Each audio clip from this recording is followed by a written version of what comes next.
Assalamualaikum warahmatullahi wabarakatuh. Hai semuanya, perkenalkan nama saya Dilar Ramadhani. Saya dari kelas 1C D4 Administrasi Bisnis Politeknik Negeri Ujung Pandang.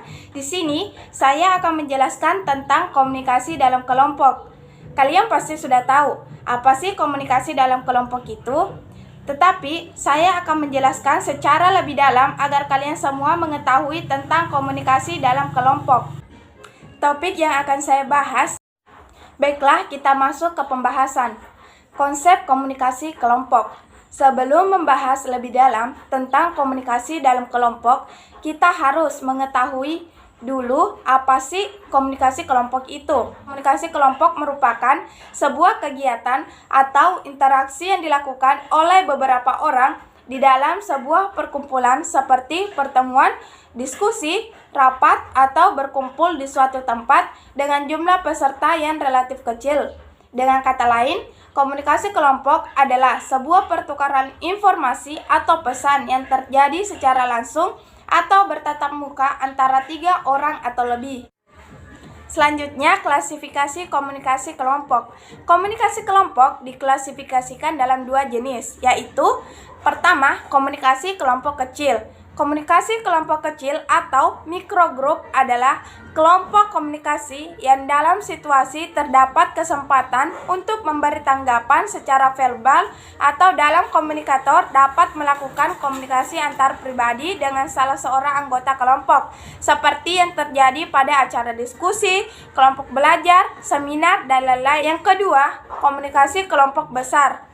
Komunikasi kelompok besar adalah sekumpulan orang yang sangat banyak dan komunikasi antar pribadi atau kontak pribadi jauh lebih kurang atau susah untuk dilaksanakan karena terlalu banyaknya orang yang berkumpul, seperti halnya yang terjadi pada acara tabligh akbar, kampanye, dan lain-lain. Selanjutnya, saya akan menjelaskan karakteristik komunikasi kelompok. Karakteristik komunikasi dalam kelompok dibagi menjadi 2, yaitu yang pertama, norma. Norma adalah persetujuan atau perjanjian tentang bagaimana orang-orang dalam suatu kelompok berperilaku satu sama lainnya. Ada 3 kategori norma. Norma kelompok yaitu pertama, norma sosial, mengatur hubungan di antara para anggota kelompok. Sedangkan norma prosedural menguraikan dengan lebih rinci bagaimana kelompok harus beroperasi. Dari norma tugas memusatkan perhatian bagaimana suatu pekerjaan harus dilakukan. Yang kedua adalah peran. Peran adalah aspek dinamis dari kedudukan atau status. Apabila seseorang melaksanakan hak dan kewajibannya sesuai dengan kedudukannya, maka dia menjalankan suatu peran.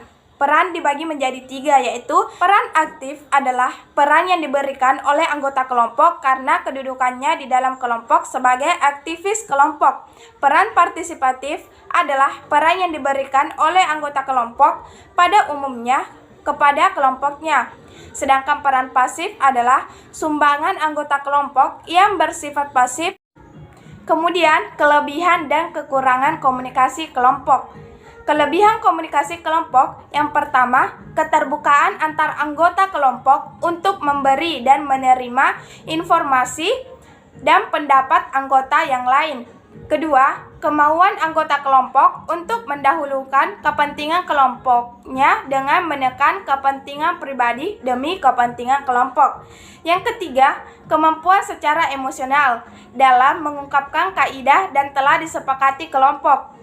Selain kelebihan komunikasi kelompok, juga memiliki kekurangan, yaitu kelemahan pada kelompok bisa disebabkan karena waktu penugasan, tempat atau jarak anggota kelompok yang berjauhan yang dapat memengaruhi kualitas dan kuantitas pertemuan. Fungsi komunikasi kelompok. Komunikasi kelompok mempunyai beberapa fungsi, antara lain 1. Menjalin hubungan sosial antar anggota dan kelompok. Bagaimana individu dalam suatu kelompok bisa berhubungan sosial tanpa komunikasi atau sejauh mana suatu kelompok dapat memelihara hubungan sosial di antara anggota dengan anggota. Kedua, fungsi pendidikan atau hal ini berkaitan dengan pertukaran informasi antar anggota. 3. Kemampuan persuasi. Fungsi ini sebelumnya dapat menguntungkan atau merugikan pihak yang mempersuasi. Misalnya, seorang anggota yang berusaha mempersuasi anggota kelompok lainnya. Keempat, masalah problem solving. Hal ini berkaitan erat dengan jalan alternatif dari para anggota kelompok untuk memecahkan masalah. Yang kelima, sebagai terapi. Fungsi yang kelima ini agak berbeda dengan fungsi-fungsi sebelumnya, karena dalam fungsi kelima ini lebih terfokus pada membantu diri sendiri. Baiklah, selanjutnya saya akan menjelaskan karakteristik tim. 1. Visi yang sama. Visi yang sama dibentuk sebelum tim mulai bekerja sama. Yang kedua, saling menghargai keberagaman dan perbedaan dalam tim menjadi dasar utama anggota tim untuk saling menghargai. Yang ketiga, komunikasi efektif. Komunikasi efektif ditandai dengan adanya saling pengertian. Yang keempat, kepercayaan satu sama lain. Dampak dari komunikasi efektif adalah rasa saling percaya antar anggota tim. Yang kelima, kemajuan bekerja sama. Kerjasama membuat tim mampu menyelesaikan tugas sesuai target yang telah ditentukan. Yang keenam, rasa tanggung jawab. Anggota tim harus memahami dan bertanggung jawab terhadap tugas masing-masing. Yang ketujuh, disiplin, integritas, dan kejujuran. Kualitas kinerja tim diukur dengan keberhasilan pencapaian target yang berlandaskan pada nilai-nilai disiplin, integritas, dan kejujuran. Yang kedelapan, mendukung kemajuan bersama. Yang kesembilan, jiwa kepemimpinan. Tim yang solid tidak lepas dari peran pemimpin yang mempunyai jiwa kepemimpinan. Pemimpin ibarat nahkoda yang akan membawa tim menuju satu tujuan. Kesepuluh, adaptasi dengan perubahan. Pembahasan selanjutnya yaitu dinamika kelompok. Apa sih itu dinamika kelompok? Jadi, dinamika kelompok merupakan kelompok yang terdiri dari dua atau lebih individu yang mempunyai hubungan psikologis jelas antara anggota satu dengan lainnya, serta berlangsung dalam situasi yang dialami. Ciri-ciri dinamika kelompok. 1. Mempunyai motif yang sama antara individu satu dengan lainnya. Yang kedua, adanya akibat-akibat interaksi yang berlainan antara individu satu dengan lain. Yang ketiga, adanya pembentukan struktur atau organisasi kelompok dan penugasan yang jelas dan terdiri dari peran serta kedudukan masing-masing. Yang keempat, adanya penugasan norma, pedoman tingkah laku anggota kelompok yang mengatur interaksi pada suatu kegiatan anggota kelompok untuk mencapai tujuan bersama. Fungsi dinamika kelompok. 1. Membuat kelompok kerjasama saling menguntungkan dalam hal mengatasi persoalan hidup. Yang kedua, memudahkan pekerjaan. Yang ketiga, memecahkan masalah pekerjaan yang membutuhkan solusi masalah serta mengurangi beban pekerjaan yang terlampau besar hingga selesai lebih cepat, efisien, dan efektif. Yang keempat, menciptakan iklim yang demokratis di dalam kehidupan bermasyarakat dengan memungkinkan setiap individu memberikan masukan, berinteraksi, serta mempunyai peran yang sama di dalam masyarakat. Cara menyelesaikan komunikasi kelompok. Jonathan memberi kita panduan bagaimana menemukan solusi yang menarik. 1. Tentukan masalah. Bagaimana kita menentukan hal yang menjadi masalah memengaruhi solusi yang kita hasilkan. Yang kedua, lihat dari berbagai perspektif. Setiap perspektif atau cara pandang membantu kita melihat sisi lain dari sebuah hal.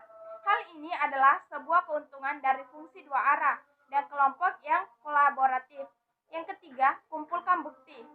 Daripada berdebat soal sudut pandang siapa yang terbaik, lebih baik kita mengumpulkan bukti untuk mengevaluasi setiap sudut pandang yang ada.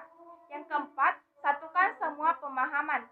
Sebuah kelompok harus mempersatukan sebuah perspektif baru yang bisa mengintegrasikan elemen terbaik di dalamnya. Selanjutnya, cara efektif berkomunikasi dalam tim kerja. 1. Membangun hubungan dengan tim kerja. Langkah pertama yang perlu dilakukan agar Anda dan anggota tim bisa bekerja sama dengan baik adalah mulai mengembangkan hubungan terbaik dengan mereka terlebih dahulu. Yang kedua, dorong pertanyaan dan diskusi. Setiap orang yang ada di dalam tim pasti mempunyai kekuatan dan sesuatu yang berharga untuk disumbangkan kepada tim. Yang ketiga, tunjukkan dukungan kepada mereka. penting untuk mempertimbangkan dan memberi perhatian saat anggota tim sedang menyampaikan ide atau saran mereka. Yang keempat, sampaikan dengan jelas. Salah satu hal penting yang perlu dilakukan dalam komunikasi yang efektif adalah kemampuan Anda untuk menyampaikan ide dengan jelas dan ringkas. Yang kelima, mengadakan sebuah pertemuan secara individu. Selain berkomunikasi dalam sebuah kelompok, penting juga untuk bisa terhubung secara individu dengan setiap anggota tim Anda. Yang keenam, berikan sebuah umpan balik kepada mereka dalam berhubungan dengan anggota tim, maka sangat penting untuk bisa memberikan umpan balik kepada mereka dalam berkomunikasi. Itulah tadi beberapa penjelasan mengenai komunikasi dalam kelompok. Mohon maaf jika ada salah kata dari saya. Jangan lupa like, subscribe, and comment.